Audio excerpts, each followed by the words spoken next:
21वीं सदी का आत्मनिर्भर देश उत्कृष्ट वर्तमान और उज्जवल भविष्य की ओर सुदृढ़ कदम बढ़ाता अपनी जड़ों के साथ मजबूती से जुड़ा जगमगाता आर्यावर्त।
विशेषण लिखे जाने चाहिए ना शुरुआत में, लेकिन मैं नहीं लिखूंगा।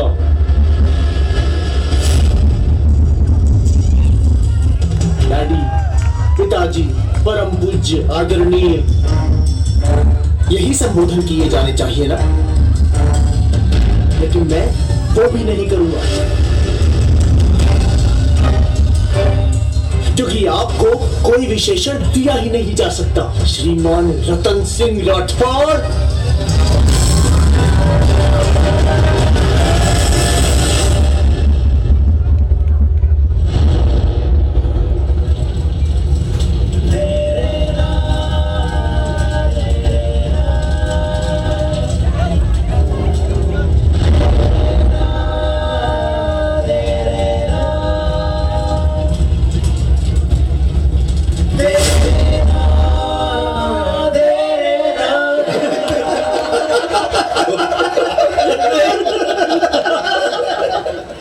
एक बार पिता ने पप्पू से कहा कि तेरी रोज रोज की शरारतों से हर रोज मेरा एक बाल सफेद हो जाता है।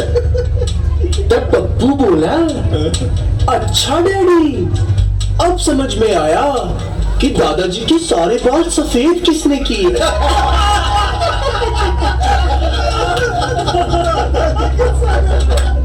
एक बार टीचर ने पप्पू से पूछा, तेरे गांव में किसी बड़े आदमी ने जन्म लिया है? तो पप्पू बोला, नहीं सर, मेरे गांव में तो सब छोटे छोटे बच्चे ही जन्म लेते हैं।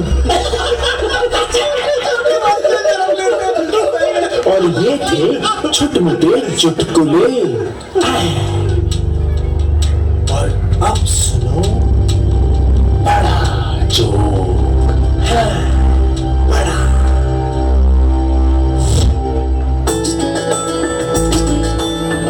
ये है मदन लाल और उनके दो बेटे, छोटा रोहित और बड़ा मोहित। ओ यार रतन, अरे आओ आओ मदन लाल आओ। अरे लाल, चाचा सोहन कहाँ है? अरे बेटा आज संडे है, सो रहा होगा। अरे बेटा सोहन, देखो आपसे कौन मिलने आया है। और ये है रतन सिंह और उनका लाडला बेटा सोहन। एक सा रहन से। अरे सुनती हो, मैं अभी क्लब जा रहा हूँ, दोपहर तक लौटूंगा। और हाँ, आप और सोहन रेडी रहना, आज लंच के लिए मैंडी चलेंगे। यार रतन, तू क्लब जा रहा है तो बीच में मंदिर पे मुझे ड्रॉप कर देना। हाँ हाँ क्यों नहीं। और बच्चों, तुम दोनों भी समय होते ही भगवान के क्लास में पहुंच जाना। जी पिताजी, हम बाल सभा में चले जाएंगे। Very good. कितने खुश हैं दोनों परिवार।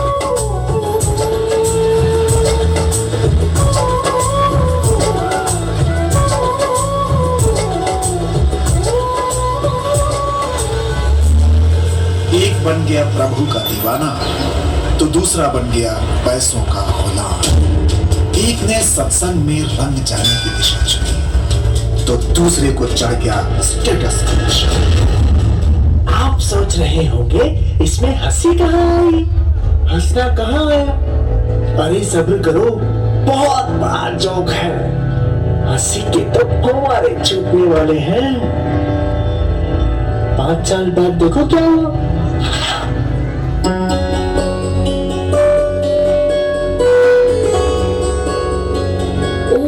बहुत लेट हो गया, अब क्या होगा?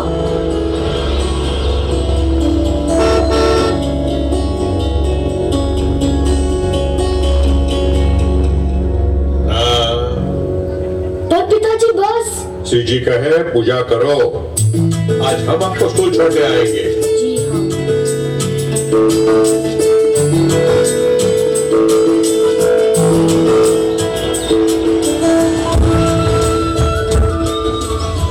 क्या पापा, आज आपके कारण मैडम की डांट खानी पड़ेगी। और आज आप जो देरी से उठे उसका कुछ नहीं। एक दिन पूजा नहीं करता तो क्या फर्क पड़ता? और एक दिन स्कूल नहीं जाता तो क्या फर्क पड़ता? फर्क पड़ता है बेटे, शाम को बताऊंगा। ओके बाय पापा। ना ना ना ना ना ना, इसमें हंसी मत ढूंढना। हंसी नहीं है। I am sorry. बेटे, ये देखो, ये यहाँ है अफ्रीका और ये है मोम्बासा। यहाँ से एक स्टीमर निकलती है, यहाँ से यहाँ गोवा आने के लिए। यदि कंपास की सुई 1 डिग्री भी भटक जाए, हिल जाए, तो स्टीमर गोवा के बजाय यहाँ केरला पहुंच जाती है। हुआ क्या? कंपास की सुई तो सिर्फ 1 ही डिग्री हिली थी, लेकिन नतीजा, स्टीमर अपने गंतव्य स्थान से भटक गई 500 मील।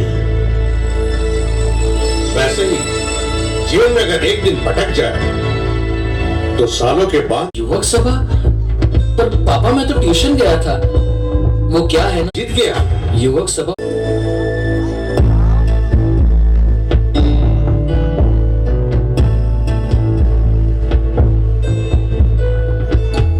वैभव सर, ये क्या है? ये दीपक है। दीपक? दीपक नहीं सर, ये आग है, आग। अगर सिमटी रहे तो दीपक है और भड़क जाए तो दावानल है। मैं कुछ समझा नहीं। बच्चा जब तक आध्यात्मिक संस्कार में सिमटा है तो कुल दीपक बनता है, और अगर भड़क जाए तो सारे खानदान को बर्बाद कर देता है। मतलब युवक सभा मोहित की आग को संवार कर उसे कुलदीपक का आकार देगी, और सिर्फ शिक्षण क्या देगा? पैसे, सुविधाएं, ऐशो आराम, प्रतिष्ठा। क्या इनमें ही जीवन की पूर्णता है?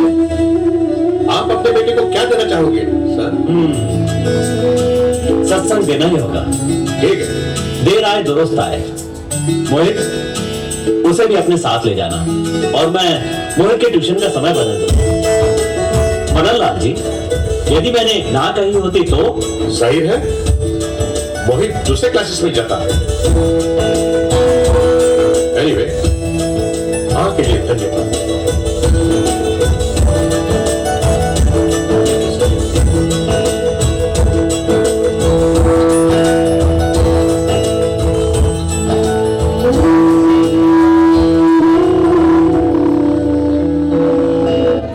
ये जोक सभा या सत्संग सभा?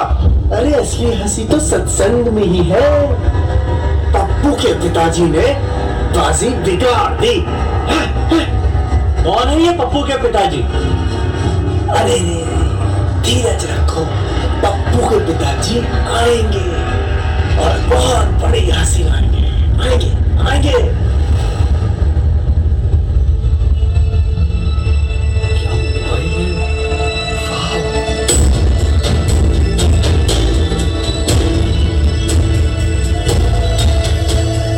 मोहित बेटे, चलो घर चलते हैं। बढ़िया सा फोन है, क्या बात है। You like it?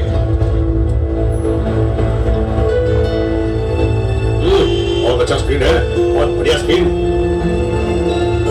लेकिन पापा, आप स्मार्टफोन के दुश्मन क्यों हो? अरे बेटा, क्योंकि मैं तेरा दोस्त हूँ, तेरी हर इच्छा को पूरी करना चाहता हूँ, पर मैं तुझे बहकाना नहीं चाहता बेटे। लेकिन मेरी उम्र के हर लड़कों के पास स्मार्टफोन है। देखो बेटे, स्मार्टफोन होना जरूरी नहीं है, स्मार्ट माइंड होना जरूरी है। That's like a good son.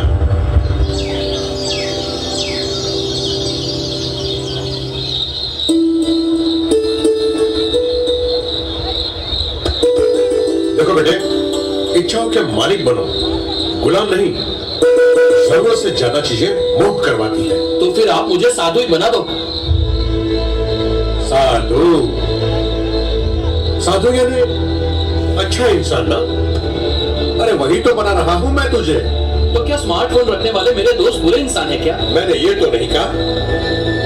मोहित बेटे, उनके मोबाइल तो चेक करो, ऊपर से सुंदर, लेकिन भीतर की क्लिपिंग्स। आप हमारी बात कभी नहीं समझेंगे। देखो, किसकी बात समझना और मुझे अच्छी तरह आता है, मैं जानता हूं वो। देखो, स्वामी बाबा की रुचि नहीं है इनमें, सो स्टॉप इट। ला दिया ना स्वामी बाबा को बीच में। क्यों नहीं लाता? क्यों नहीं लाता? कलयुग के बच्चों को कंट्रोल करने वाले स्वामी बाबा ही है। देखो मोहित, तुम्हारा शस्त्र है जिद और मेरा ब्रह्मास्त्र है स्वामी बाबा। पिताजी, माय सन।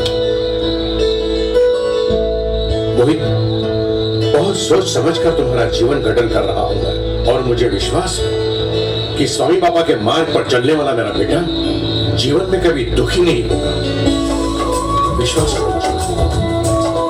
अजीब है आपके बंधन, न सह सकते हैं न तोड़ सकते हैं। देखो बेटा, संयम को बंधन नहीं कहते, धर्म के बंधन बंधन नहीं, मुक्ति के साधन है। चलो ऊपर चलो, कुछ बताता हूं तुम्हें।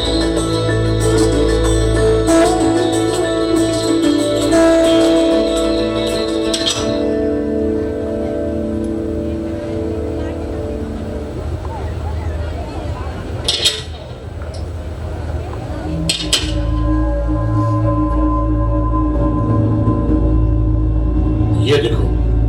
ये क्या है पिताजी? खुद ही देख लो। अरे, ये तो रतन चाचा और सोहन भैया है।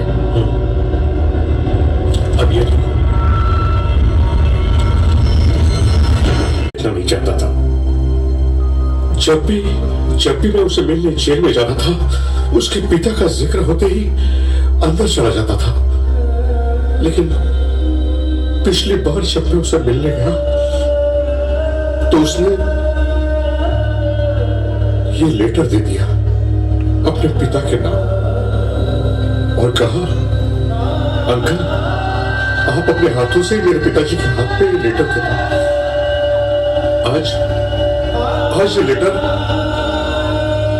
मैं रतन सिंह को देने जा रहा हूं। मैं आऊं पिताजी आपके साथ?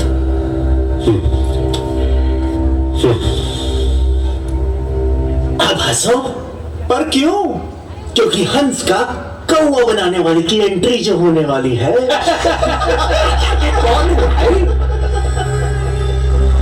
आपके पिताजी।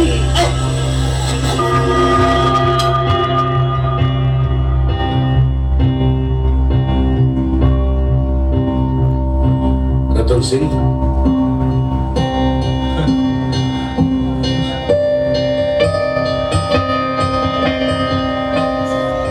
मदन लाल, क्या अपने बेटे को जमाने के साथ चलाना कोई गुनाह है?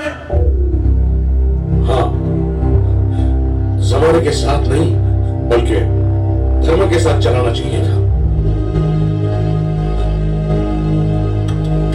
अरे जमाना तो बेकाबू है और बेख्याल रास्ता है, और जिसकी दिशा विनाश है। तुम जानते थे ये सब? हाँ मदन लाल, मुझे याद है। तुम कहा करते थे बच्चे जब बड़े हो जाते हैं तब एक ऐसे मोड़ में आ जाते हैं जब माँ बाप और उनके दिए गए उपदेश उनको शत्रु लगते हैं। और तब काम आता है ये सत्संग के साधु संत और स्वयं स्वामी बाबा, प्रमुख स्वामी महाराज। पर मदन लाल, मैंने तेरी एक न सुनी। मैंने तेरी एक न सुनी मदन लाल। धीरज रखो रतन। कैसे धीरज रखूं मदन लाल? एक तरफ तेरी वो चेतावनियां दिन रात कानों में गूंज रही है, और दूसरी तरफ मुझे मेरा बेटा सोहन, उसकी बहुत याद आ रही है मुझे।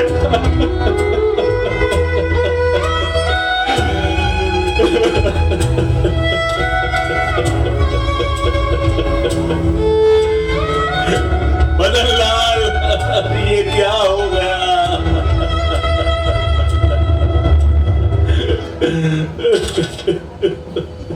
रतन सिंह,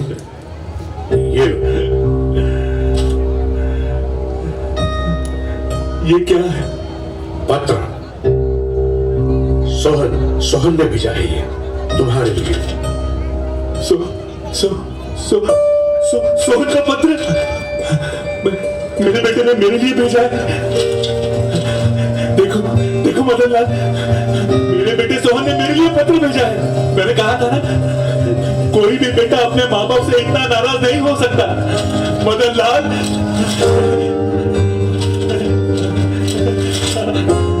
ये जोक है या ट्रेजेडी? फिर मैं जोक बंद कर देता हूँ। सोहन, लेटर की बात आगे बढ़ाओ। प्रिय, प्यारे, वंदनीय, यही सब विशेषण लिखे जाने चाहिए ना शुरुआत में, लेकिन मैं नहीं लिखूंगा। डैडी, पिताजी, परम पूज्य, आदरणीय, यही संबोधन किए जाने चाहिए ना, लेकिन मैं वो भी नहीं करूंगा। पता है क्यों? क्योंकि आपको कोई विशेषण दिया ही नहीं जा सकता। श्रीमान रतन सिंह राठौर,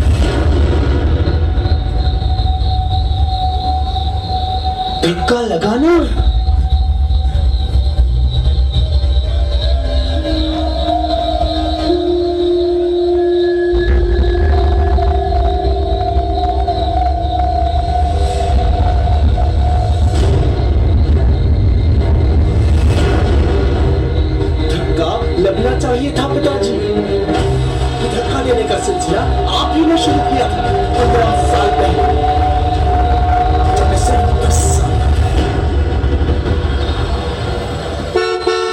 अरे बेटा सोहन, देखो स्कूल बस आ गई है, जल्दी करो।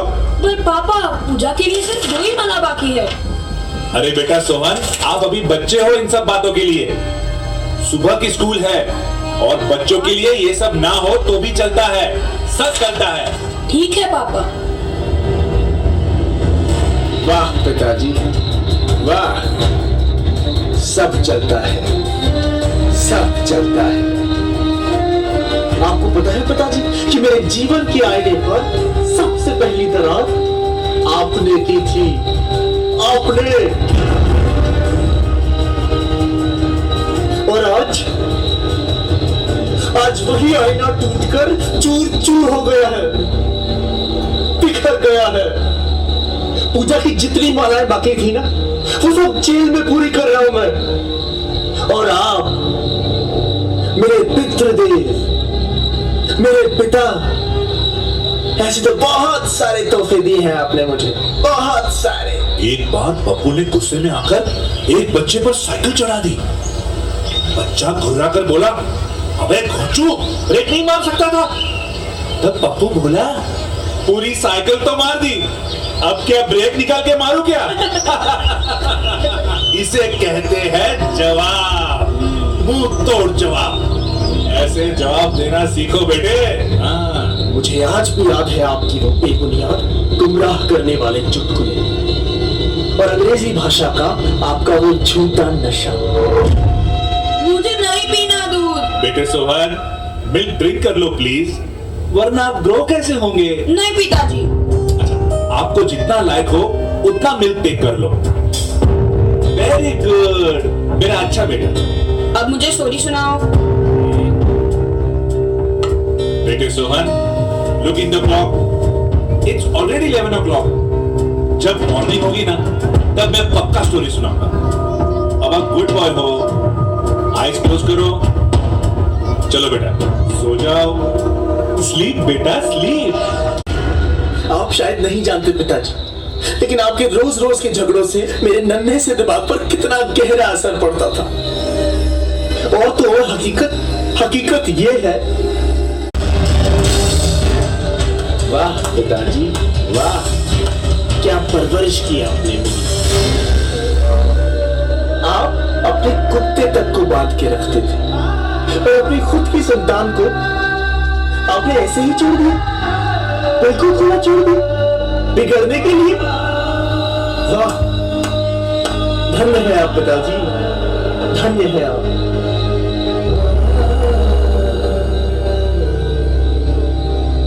पता है पिताजी, बच्चों के साथ जो खेल माँ बाप खेलते हैं, वो खेल कोई और नहीं खेल सकता। और आपने, श्रीमान रतन सिंह राठौर, आपने मेरी जिंदगी तबाह कर दी, बर्बाद कर दिया आपने मुझे।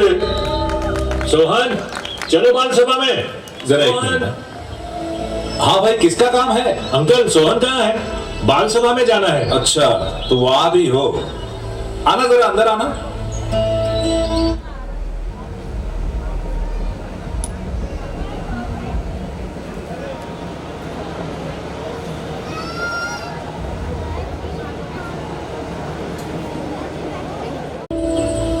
अब थोड़े दिनों में एग्जाम्स आ रही है और सोहन को पढ़ाई में ध्यान देना होगा। और हम चाहते हैं इन सब चीजों के लिए आप सोहन को डिस्टर्ब ना करें प्लीज। सोहन की प्रायोरिटी शिक्षण है, फिजूल की चीजें नहीं। हमारे गुरु प्रमुख स्वामी महाराज कहते हैं, लक्षण रहित का शिक्षण भक्षण होता है। बाल सभा फिजूल की बात नहीं है, सबसे बड़ी प्रायोरिटी है साहब।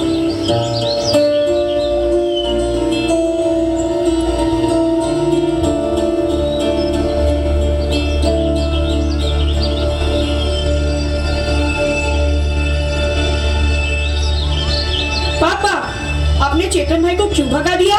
देखो बेटा, आपकी प्रायोरिटी है शिक्षण, ये फिजूल की चीजें नहीं। लेकिन पापा, हमारी सोसाइटी के सारे बच्चे बाल सभा में जाते हैं। बैठो बेटा, आओ आओ बैठो। पप्पू हर रोज स्कूल देरी से जाता था। एक बार टीचर ने पूछा, बाकी बच्चों की तरह सबके साथ क्यों नहीं आते? तब पप्पू बोला, झुंड में तो गधे चलते हैं, पर शेर हमेशा अकेला होता है। समझे? अगर समय ज्यादा है तो पेंटिंग सीखो, स्विमिंग सीखो, स्केटिंग सीखो, डांस सीखो, बहुत कुछ है सीखने के लिए। बेटा कंपटीशन का जमाना है, पढ़ो लिखो टैलेंटेड बनो, सभा क्या काम आएगी भला है? और उस दिन से आपने मुझे शेर नहीं गधा बना दिया था। गधा। कंपटीशन का नशा मेरे दिमाग में छोड़कर आपने मुझे कहीं का नहीं छोड़ा। आपके पास एक आखिरी चांस भी था पिताजी, आखिरी चांस था आपके पास।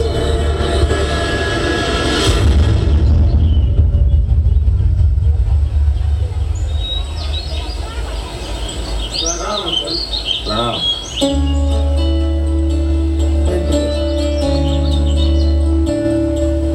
कहाँ से आ रहे हो बेटा? अंकल, सोहन की समझ को मैं दाद देता हूँ। जन्मदिन मंदिर में मनाया, पार्टी नहीं भक्ति का उत्सव मनाया गया। आरती का लाभ लिया, संतों के आशीर्वाद पाए और कथा भी सुनी उसने। और हाँ अंकल, कलसा पर्व शुरू हो रहा है तो भक्ति पर्व में जरूर भेजिएगा सोहन को।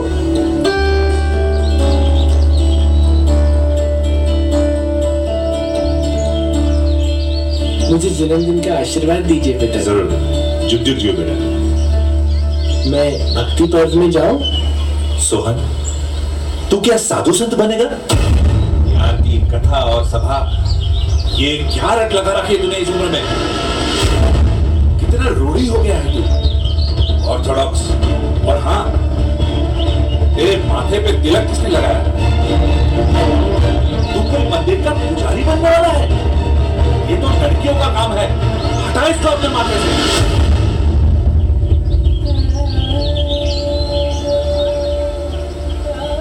उस दिन आपने मेरे मस्तिष्क से तिलक नहीं मिटाया था पिताजी। उस दिन आपने मेरे माथे से मेरे भाग्य की रेखाएं मिटा दी थी। आप ना तो एक अच्छे पिता बन सके, बल्कि आपने मुझे परम पिता से भी दूर रखा। क्यों पिताजी? क्यों? झूठ बोलना, शराब पीना, जुआ खेलना, ये सारे व्यसन मैंने आप ही से सीखे हैं पिताजी।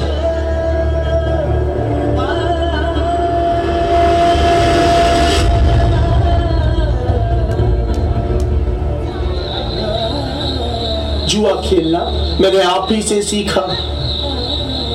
हर जन्माष्टमी को धर्म के नाम पे खेलते थे ना। कुछ याद आया पिताजी? अरे बेटा सोहन, जरा आइस लेके आना तो। क्या बात है? हाँ लाओ बेटा।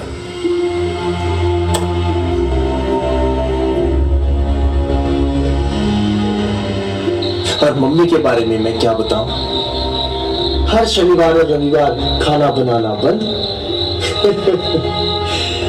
और फिर क्या था? जाते थे हम नए नए होटलों में खाना खाने। एक बार पप्पू ने सेब वाले से 20 रुपए का सेब 10 रुपए में मांग लिया। तब सेब वाला बोला, अरे भाई 10 रुपए में तो मेरे घर में आता है। तो पप्पू बोला, तो फिर आपके घर का पता दे दो, मैं वहां आके लेके जाता हूं। पिताजी, सिद्धांतों के आधार पर जीवन जिया जाता है, लेकिन आपने तो अपने जीवन के आधार पर अपने मन घड़ंत सिद्धांत बना लिए। गाय कचरा टटोलती है और कुत्ते BMW में सैर करते हैं, समझे? दुनिया अच्छे लोगों के लिए नहीं रही है। ईद का जवाब पत्थर से दो, मारो या भाग जाओ, और कभी भी मार मत खाओ।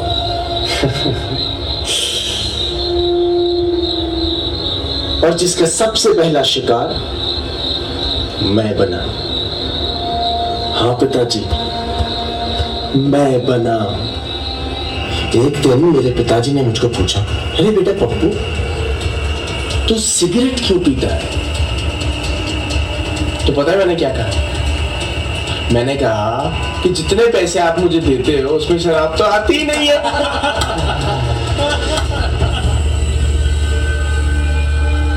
आप माँ बाप जैसा कर रहे थे, मैं तो हूबहू वैसा ही कर रहा था।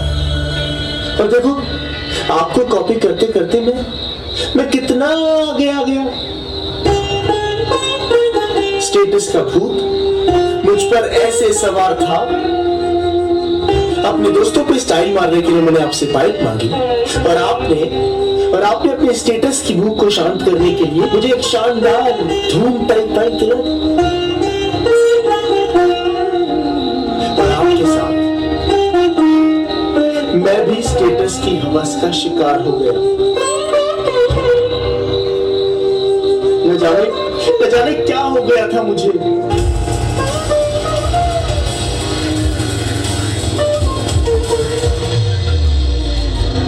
आप मेरा शरीर सुंदर बना रहे थे ना पिताजी, लेकिन मेरा हृदय, मेरी आत्मा और मेरा मन बदसूरत बनता जा रहा था। न जाने कब मैं शराब, चोरी, जुआ और खून तक जाके पहुंच गया, मुझे भी पता नहीं चला। आप हमेशा मजाक करते रहते हैं ना। आज देखिए, आज हमारी जिंदगी मजाक बन के रह गई है। मेरी जिंदगी, आपकी जिंदगी एक मजाक बन गया है पिताजी।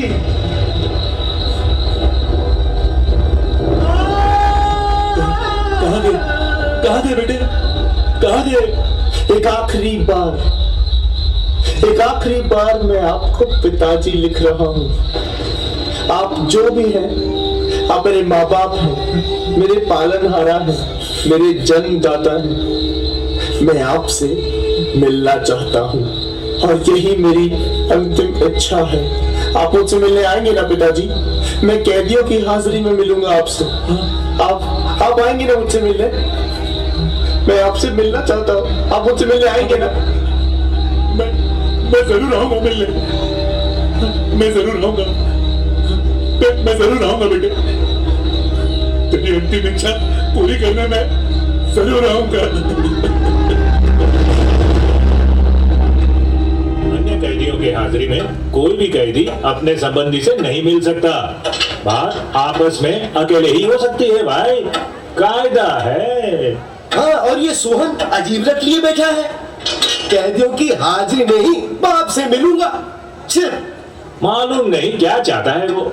और ये सरकार भी अजीब है, हर अंतिम इच्छा पूरी करती है। कलयुग। नहीं, घोर कलयुग। जानते हो इस पूरे जोक का पप्पू कौन है? पप्पू तुम थे, तुम भी थे। हम सब के सब पप्पू हैं। मैं पप्पू, मैं भी पप्पू। जब किसी भी बिगड़े हुए माँ बाप का शिकार एक औलाद बनती है तो उसका नाम बन जाता है पप्पू। अब हंसो, अपने आप पर हंसो और सबसे ज्यादा हंसो मुझ पर। मैं हूं वो पप्पू, बड़े जोक का बड़ा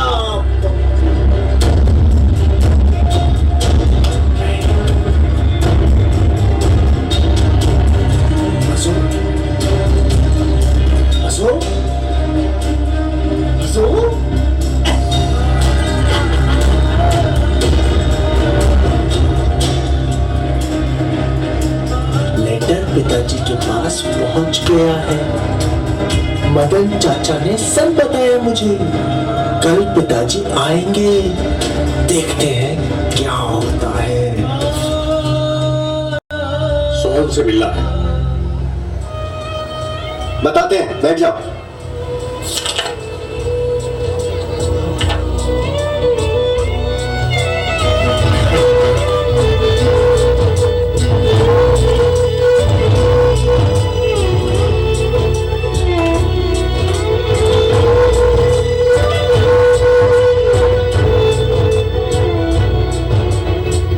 एक बार एक पिता ने एक पप्पू से पूछा, बेटा पप्पू, ये तुम मिट्टी में क्या ढूंढ रहे हो? तो पप्पू बोला, आपका नाम पिताजी? आप ही ने तो कहा, तो मैंने आपका नाम मिट्टी में मिला दिया।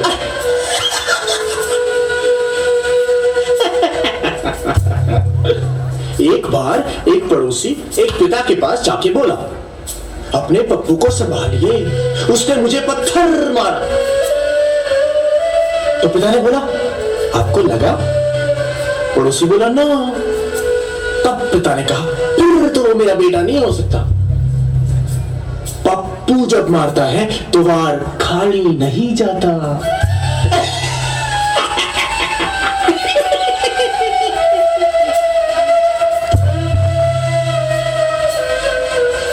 एक बार एक पप्पू पेड़ पे चढ़ के आम चुरा रहा था, तो खेत के मालिक ने उसे पकड़ा और कहा क्यों बे, चोरी करता है, बुलाओ मेरे पिताजी को। तो पप्पू बोला मेरे पिताजी तो बगल वाले पेड़ पर चढ़े, कहीं तो अभी बुला देता।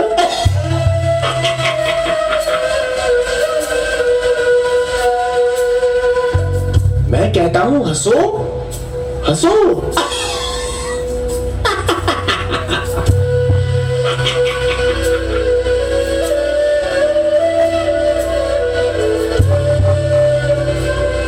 जब पप्पू इतना हंस रहा है तो तुम सब क्यों नहीं हंस रहे?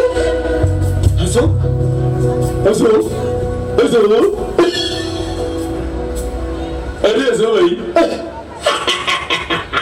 हंस।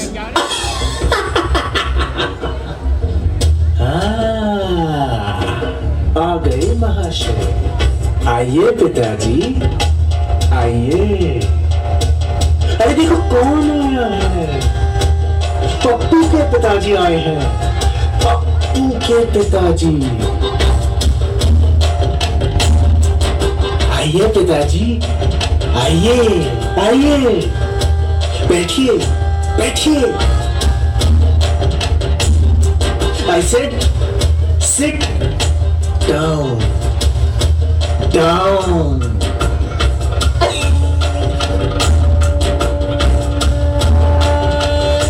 पर्दों के पिछवाड़े से तीर पे तीर छूटते गए, मगर फिर भी घाव मामूली से मिले।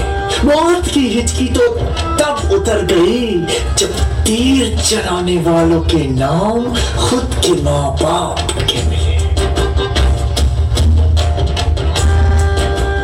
खुद के माँ बाप।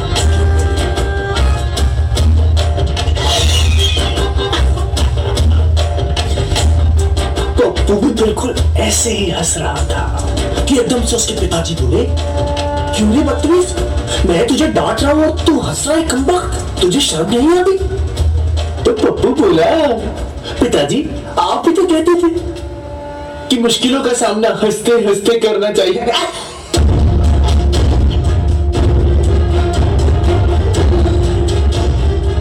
मोहित तू ध्यान रखना कि तेरे पिताजी कहीं तुझे पप्पू ना बना दे।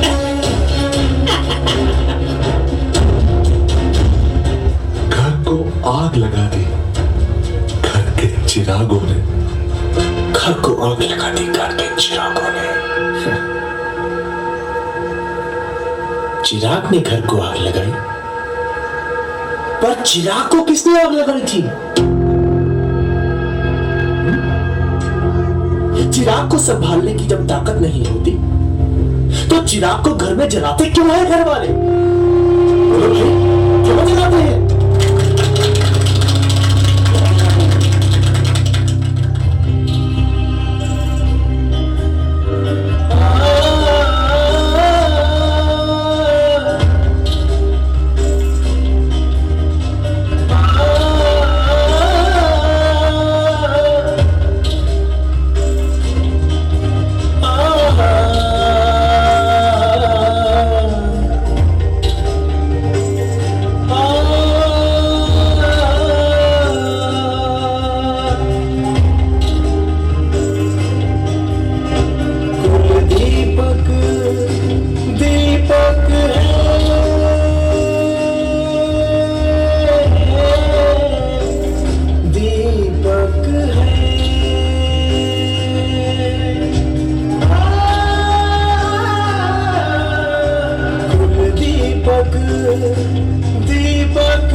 बहुत ही क्रिटिकल होते हैं।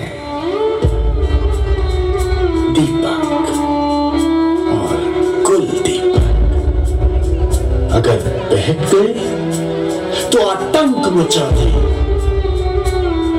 और संवर गए तो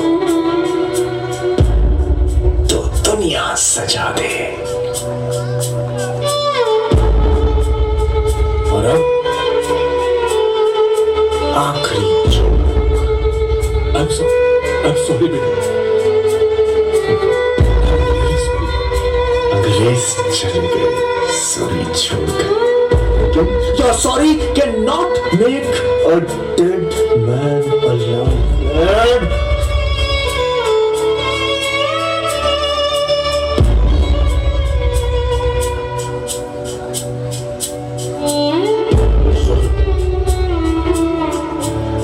अपनी अंतिम इच्छा पूरी करना है, अपने डैडी से गले मिलना।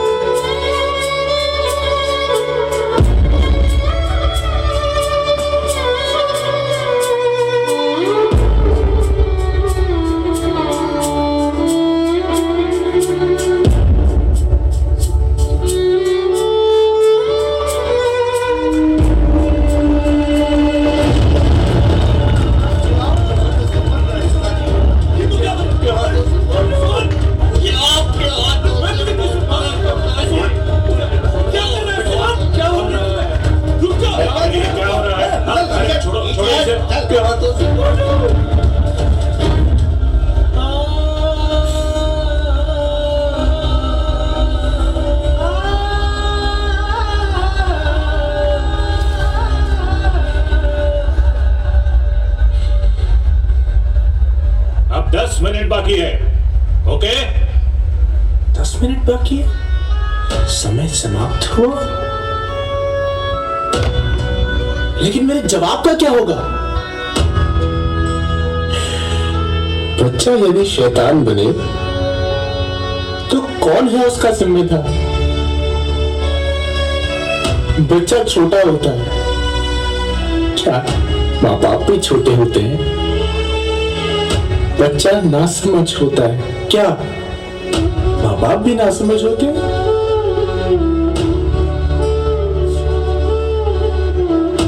मुझे कुसंग की आग से रोका क्यों नहीं गया पिताजी? मुझे सत्संग के बाग में भेजा क्यों नहीं गया? वह जितना चिल्लाता है ना, उससे कहीं ज्यादा चिल्लाता था। क्यों? जब हम तुम्हें रोकते थे। आप मुझे रोकते थे? अरे किसी के रोकने से रुकता था तू? आपकी कभी कोशिश थी पिताजी? आपके पास मेरे लिए कभी समय था? अरे कम्बक, जब हम तुझे तेरी जिद से रोकते थे, तू पैर पछाड़ता था, कितना कर लेता था। याद है ना मदन लाल? घर से भाग जाने की धमकी देता था और जोर जोर से रोता था, और उस वक्त हम इसके सामने हार जाते थे। आप हमेशा मेरे रोने के आगे हार मान जाते थे? नहीं पिताजी, नहीं। आपको याद है जब मैं स्कूल ना जाने के लिए रोता था, तब आपने क्या किया? ऐसे ऐसे घसीटते हुए मुझे ले गए थे आप स्कूल और ले जाके छोड़ दिया था। मैं रोता था, लेकिन आपने मुझे रोने दिया पिताजी, रोने दिया। आपको याद है जब सर्दी में बुखार में मैं आपसे आइसक्रीम खाने के लिए रोया था, आपने तब भी मुझे रोने दिया। जब अपने घर में मेहमान आए और सबके सामने मैंने उन्हें गाली दी, तो आपने सबके सामने मुझे चाटा मारा। मैं तब भी रोया था पिताजी, और आपने तब भी मुझे रोने दिया। बचपन में जब मैं आग से खेलता था, तो ऐसे आप मुझे डांटते थे, मारते थे। एक आग से बचाया, लेकिन फेसबुक, इंटरनेट, ट्विटर, फिल्म्स, इन सब की आग में आपने मुझे बड़े गर्व से जाने दिया था। दिए से बचाया, पर आपके कुएं में धकेल दिया।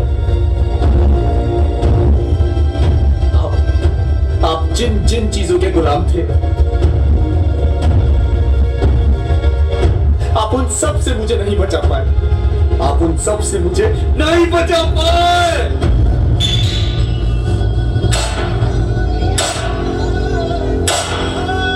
सच तो ये है श्रीमान रतन सिंह राठौर, आज आपने मुझे कहीं का नहीं छोड़ा और इसी रेस में पप्पू पिता से आगे बढ़ गया और हो गया डेड एंड ऑफ लाइफ। और इसी के साथ कहानी खत्म।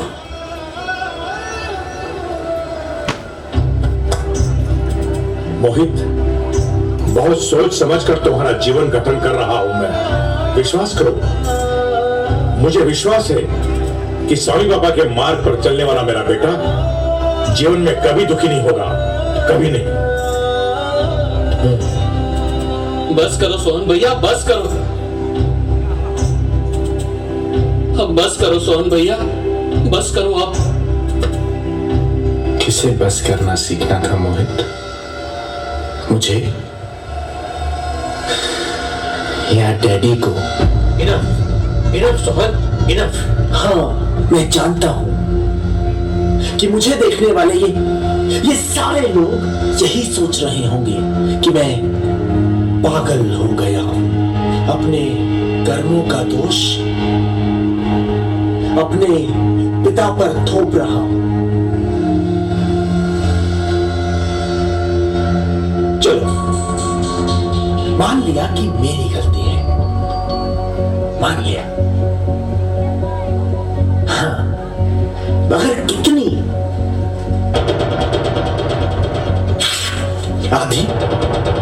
आधी गलती की मैंने या इतनी गलती? अगर आधी गलती मेरी है तो आधी गलती मेरे पिता की भी है। जितनी सजा मुझे मिलनी चाहिए उतनी ही सजा मेरे पिता को भी मिलनी चाहिए।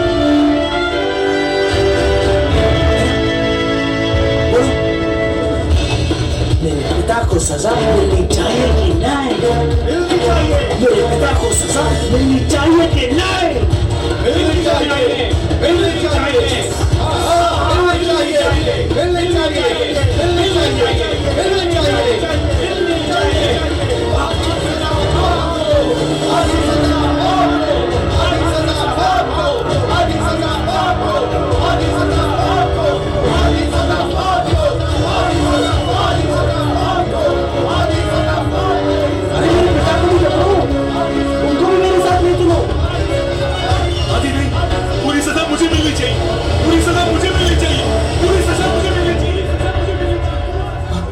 सोहन, आदि नहीं, पूरी सजा मुझे मिलनी चाहिए, पूरी सजा मुझे मिलनी चाहिए। सोहन, सोहन, सोहन, क्या हुआ तुझे? अरे अभी तो सोहन को मिलना बाकी है। तो मैंने देखा वो क्या था? सोहन,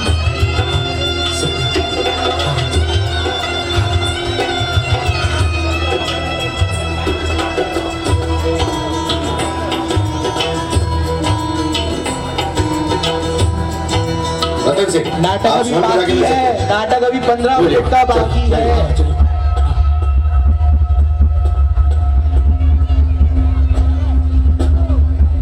कृपया ध्यान दीजिए, नाटक अभी 15 मिनट का बाकी है।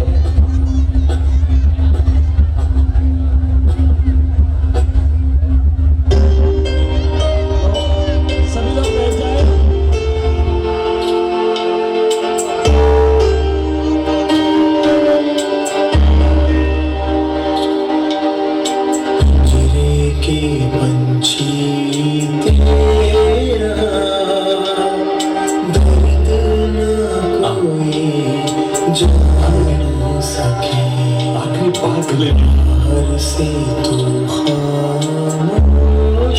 लेकिन भीतर भीतर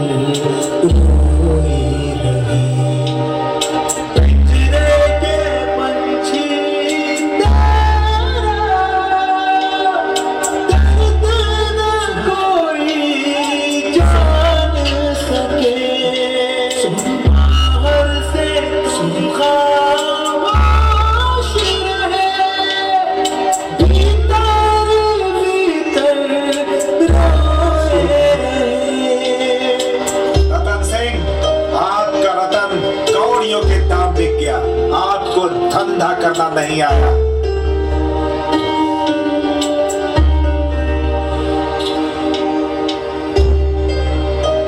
आपका कुलदीपक बच गया पिताजी।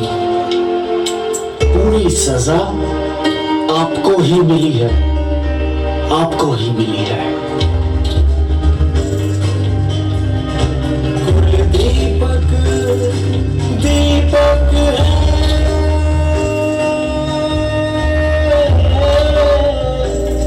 दीपक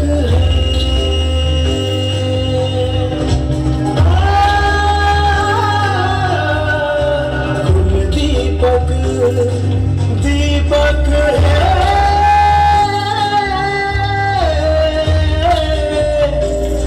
दीपक संभाल पाए तो प्रकाश देगा, ना संभाल पाए तो विनाश करेगा। खुद का और सबका विनाश करेगा। कुलदीपक दीपक है, दीपक है।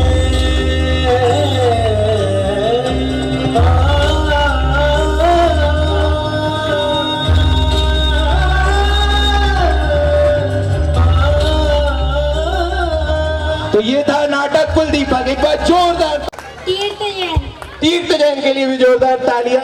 प्रीतेश जी, प्रीतेश जैन के लिए भी एक बार जोरदार तालियां। पारस जैन के लिए भी चौधरी परिवार से एक बार जोरदार तालियां। चलिए भाभी अनुष्का का हासिल। एक बार जोरदार तालियां। आंसू वोकर हमारे नाटक का जो मुख्य किरदार निभाया